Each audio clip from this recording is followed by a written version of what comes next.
Hello defence listeners, आज की इस वीडियो में हम बात करने वाले हैं आईएनएस मुर्मू गांव के बारे में। आईएनएस मुर्मू गांव, जिसे आज यानी कि 18 दिसंबर को इंडियन नेवी में शामिल किया जा रहा है, प्रोजेक्ट 15B के तहत बनने वाले 4 स्टेल्थ डिस्ट्रॉयर शिप में से सेकेंड शिप है।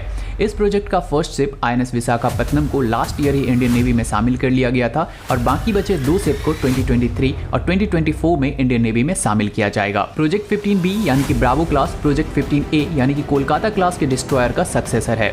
डिस्ट्रॉयर वो शिप होते हैं जो हैविली आर्म्ड होते हैं और अपने एयरक्राफ्ट कैरियर या फिर किसी बड़े जंगी बेड़े को प्रोटेक्ट करते रहते हैं। साथ ही ऑफेंसिव रोल में एनिमी टेरिटरी में बम्बार्डिंग और एनिमी शिप पर मिसाइल स्ट्राइक करने की कैपेसिटी से लैस होते हैं।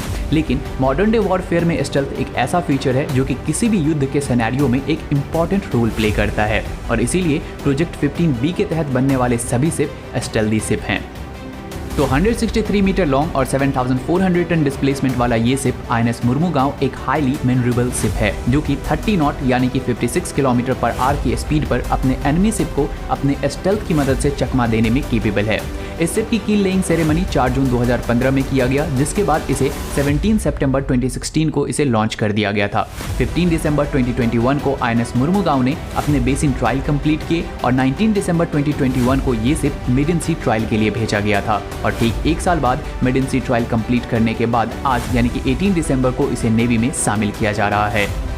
तो अगर इस शिप के हम फीचर्स और इसके कंपोनेंट्स की बात करें तो इस शिप को combined gas and gas engine से पार किया जाता है, जहां ट्विन जोरों में 4 DT59 reversible gas turbine engine का प्रयोग किया गया है। ये चारों इंजन मिलकर 60 मेगावाट तक की बिजली को जनरेट करने में सक्षम है। वहीं इसके हर इंजन को 25,000 to 30,000 आवर कंप्लीट करने पर ओवरहॉलिंग की जरूरत पड़ती है। ये सभी इंजन यूक्रेन द्वारा निर्मित है, लेकिन इसकी ओवरहॉलिंग भारत में ही BHEL द्वारा की जाती है।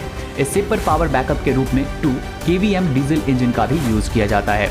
अगर हम इस शिप के स्टेल्थ की बात करें तो इस शिप को ऐसे डिजाइन किया गया है कि इसके बीम से लेके बॉडी तक कहीं भी राउंड सरफेस नहीं छोड़ा गया है। साथ ही इसके डेक को फ्लश डेक रखा गया है, यानी कि डेक पर मौजूद सभी सिस्टम की हाइट लगभग सेम है।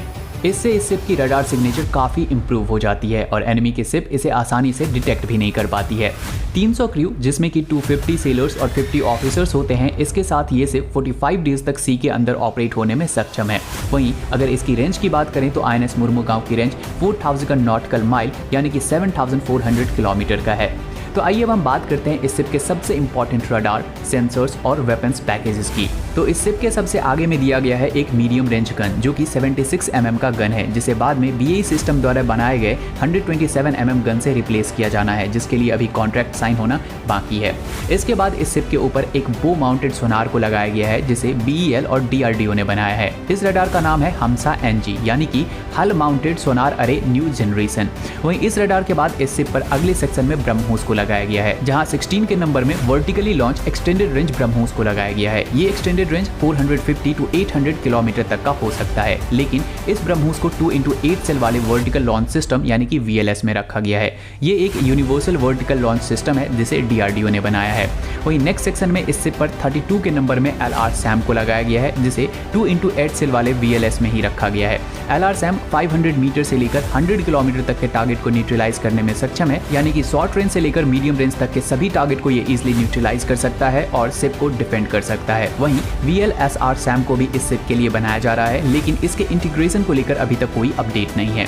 नेक्स्ट सेगमेंट में इस शिप के ऊपर गारपून नेविगेशन एंड अटैक रडार यानी कि अपर्णा या फिर सॉलिड स्टेट रडार को लगाया गया है। इसके बाद इस शिप के स्ट्रक्चर पर 4 के नंबर में MF स्टार रडार को माउंट किया गया है। MF स्टार रडार एक मल्टी फंक्शनल AESA रडार है जो कि गैलियम नाइट्राइड टेक्नोलॉजी का इस्तेमाल करती है। गैलियम नाइट्राइड AESA के बारे में हम सब जानते हैं कि इस टाइप के रडार स्टेल्थी फाइटर जेट और सी स्किमिंग करते हुए किसी भी स्मॉलर से स्मॉलर टारगेट को इजीली पकड़ने में सक्षम होते हैं। इस शिप के ऊपर मौजूद चारों रडार इंडिपेंडेंटली कंट्रोल्ड हैं, जहां कंट्रोल रूम में चारों रडार के लिए 4 अलग अलग स्क्रीन दिए गए हैं और ये चारों स्क्रीन के सिस्टम LR SAM से डायरेक्टली फाइबर ऑप्टिक्स की मदद से कनेक्टेड होते हैं। जहां MF स्टार की रेंज 450+ किलोमीटर की है, वहीं इतने बड़े एरिया को ये शिप एनिमी के फाइटर जेट, ड्रोन या फिर एंटी शिप मिसाइल के लिए नो फ्लाइंग जोन बना देते हैं। वहीं इसके बाद इसके ठीक ऊपर ही DRDO द्वारा बनाया गया शक्ति इलेक्ट्रॉनिक वॉरफेयर सिस्टम लगाया गया है। इस सिस्टम के अंदर इलेक्ट्रॉनिक काउंटर मेजर और इलेक्ट्रॉनिक सपोर्ट मेजर दोनों को इंक्लूड किया गया है। वहीं इसके बाद इस शिप के ऊपर 4 के नंबर में टॉर्पीडो ट्यूब दिया गया है, जिसमें से 2 स्टार्ट बोर्ड साइड के ऊपर और 2 बैक साइड के ऊपर है, जिससे वरुणास्त्र जैसे हैवी टॉर्पीडो को लॉन्च किया जाता है। इसके बाद 4 के नंबर में CIWS दिया गया है, जो कि बेसिकली AK-630 है। ये किसी भी हॉवरिंग टारगेट या फिर वैसे मिसाइल जो एयर डिफेंस से बचते हुए बिल्कुल पास आ गया है उसको न्यूट्रलाइज करने में सक्षम होते हैं। वहीं लास्ट में हेलीकॉप्टर डेक है, जहां पर 2 हेलीकॉप्टर को रखा जा सकता है और हेलीकॉप्टर के लिए डोर ऑटोमेटिक दिया गया है। वहीं इन सब के अलावा इस शिप के ऊपर सैटेलाइट कम्युनिकेशन के लिए सैटकॉम दिया गया है। वहीं लास्ट में नीचे की ओर हैंगर के पास ATAS दिया गया है, यानी कि एक्टिव टूर अरे सोनार। ये सबमरीन को डिटेक्ट करने के लिए दिया गया है। वहीं दूसरे शिप को डिटेक्ट करने के लिए भी इस सोनार का यूज किया जाता है। वहीं ये सोनार छोटी से छोटी अकॉस्टिक साइन को भी सुनने में सक्षम है, मतलब कि अगर एनिमी का कोई ऐसा सबमरीन है जो काफी साइलेंट है तो ये सोनार उसे भी इजीली सुन सकता है। वहीं एनिमी के टॉर्पीडो से बचने के लिए यहीं पर एंटी टॉर्पीडो डिफेंस सिस्टम दिया गया है, मतलब अगर कोई टॉर्पीडो शिप के काफी नजदीक आ जाता है तो ये टॉर्पीडो डिफेंस सिस्टम शिप के जैसे ही फ्रीक्वेंसी को जनरेट करके एनिमी के टॉर्पीडो को अपने ऊपर ले लेता है और ये सिस्टम DRDO का मारिज सिस्टम है। वहीं कवच के रूप में शिप के चारों ओर चाफ लॉन्चर दिया गया है। ये सिस्टम ऐसे मिसाइल से शिप को बचाता है जो शिप के सभी डिफेंस सिस्टम से बचकर बिल्कुल पास आ गया हो, तो ये सिस्टम चाफ को रिलीज करके उस मिसाइल को इजीली भटका देते हैं। इस सब के अलावा एक सर्च रडार इस शिप के ऊपर लगाया गया है, जिसकी रेंज लगभग 270 किलोमीटर तक की है। ये रडार एयर वार्निंग और सरफेस वार्निंग के लिए यूज किया जाता है। वहीं 2 के नंबर में RBU-600 लॉन्चर भी दिया गया है, जो कि कम डेप्थ पे मौजूद सबमरीन को काउंटर करने के लिए होता है। वहीं इस शिप के ओवरऑल कॉम्बैट मैनेजमेंट सिस्टम को भी कंट्री में मौजूद सभी डिस्ट्रॉयर से हायर किया गया है और इंडिजीनियस कंटेंट की मात्रा को भी 75% किया गया है। INS मुर्मुगांव INS विक्रांत के बैटल ग्रुप में शामिल हो सकता है। वहीं बाकी के 3 शिप शायद इंडिपेंडेंटली अपने मिशन को अंजाम देंगे। तो उम्मीद है आपको ये वीडियो इन्फॉर्मेटिव लगी होगी।